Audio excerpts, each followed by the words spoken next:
अदानी हटाओ, अदानी हटाओ, जमीन आमच्या हक्काची, जमीन आमच्या हक्काची, जंगल आमच्या हक्काचं.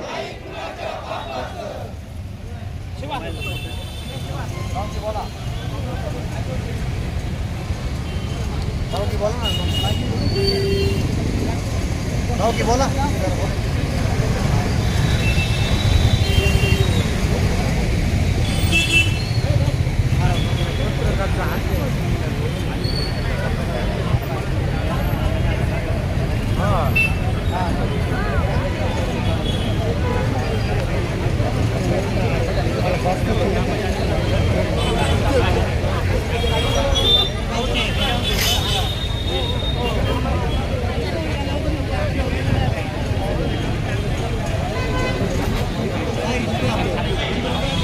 आणि संध्याकाळच्या वेळेला त्या बॅटरी स्टोरेज मधून ती द्यायची.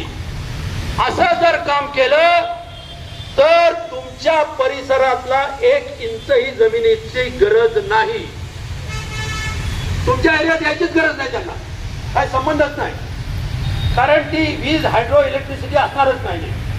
ती सोलर इलेक्ट्रिसिटी असेल, सूर्याची सौर ऊर्जा ती दुपारच्या वेळेला बॅटरीमध्ये साठवली जाईल, संध्याकाळच्या वेळेला पुरवली जाईल.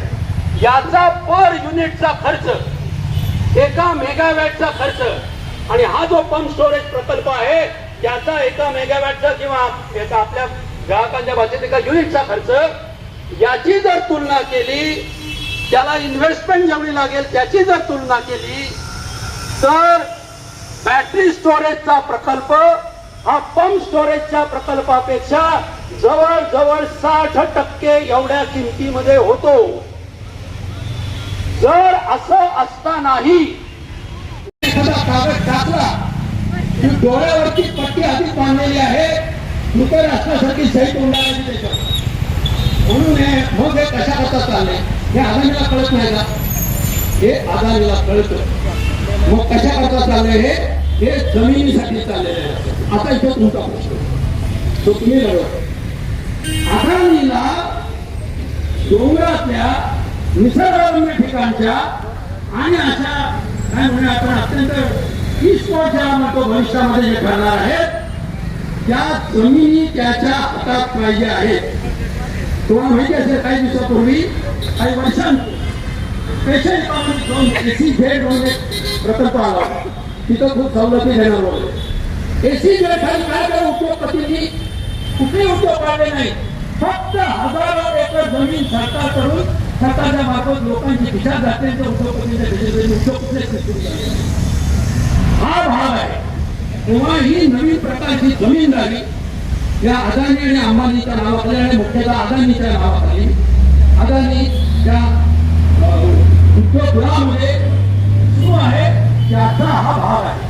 आणि म्हणून आपण जो विरोध करतो आहोत तो सर्वांगाने सर्वांगीण पद्धतीनं आणि अतिशय आर्थिक आणि ऊर्जा अर्थशास्त्र जे त्याचं आहे त्याच्या खोलात जाऊन करायला पाहिजे. नाहीतर हे उद्या कोणती ग्रामसभा आहे त्याची मॅनेज करायची. झालं का तुमच्या ग्रामसभेचं निघलं? आपल्याला तेवढं करणार नाही. त्याच्या पुढे जाऊन आपल्याला सगळ्या अंगाने वेळलं पाहिजे. 360 अंशाने त्यांना घेतलं पाहिजे. बरोबर आहे? तुम्ही एका बाजूने फक्त घरात दुसऱ्या बाजूने निसटून जातील. असं आपल्याला करून चालणार नाही. आणि म्हणून मी आपल्याला अशी विनंती करतो की आपण याच्याबद्दल ज्याप्रमाणे मी एनरॉनचा प्रश्न लढवला होता 1992 ते 2000च्या 12 वर्ष लढा केला तसाच प्रकारचा लढा कदाचित तुम्ही सगळे एवढ्या मोठ्या संख्येने आहात आणि एवढी मोठी राजकीय एकजूट या ठिकाणी दिसते. कदाचित 12 वर्ष लागणार नाही, कदाचित 2 महिनेच पुरतील, 12 महिने पुरतील. म्हणजे याची खात्री आपण एवढी एकजूट आणि जाणता बसला. आणि जंतर मंतरचा जो बसलेला आहे तो मला वाटतं पुरेसा आहे. तेवढे सांगूया की हा शिवाजी नगरचा भाग आहे. त्याचं नाव कोणाचे लक्षात ठेवायचं, नाव कोणाचे लक्षात ठेवा. कोणाच्या नावाने नगर आहे. तुमचं जंतर मंतर जे दिल्लीत झालं तर तुमचं इथं भारतात शिवाजी नगर किंवा एवढं बोलून या ठिकाणी मी आता अधिक वेळ घेत नाही. बरेच पक्ष बोलणार आहेत. मला एका न्यायालयीन कामासाठी जायचं, त्याच्यामुळे मला फक्त जायची आपण परवानगी द्या. एवढे दिवस एवढा दिवस राहणार नाही माझ्यामध्ये कटकण्याची लोक माणसं आहेत ते येतील घटनेवरती आणि कलेक्टरबद्दल काय बोलावं. 40 एकर सरकारची जमीन गेली तर ज्या माणसाला कळत नाही तो आम्हाला अभ्यास शिकवते. 40 एकर जमीन कोणी कशा घटली तर ज्यांना कळलं नाही ती चौकशी कोणाची करायची कळलं नाही तो मनुष्य जर आमच्या जमिनीला फक्त कोणाला देत असेल तर पायात एका पायात आणि एका पायात दुसरी म्हणजे सध्या पायात ठेवा नंतर कुठं वापरायची ते बघू. धन्यवाद.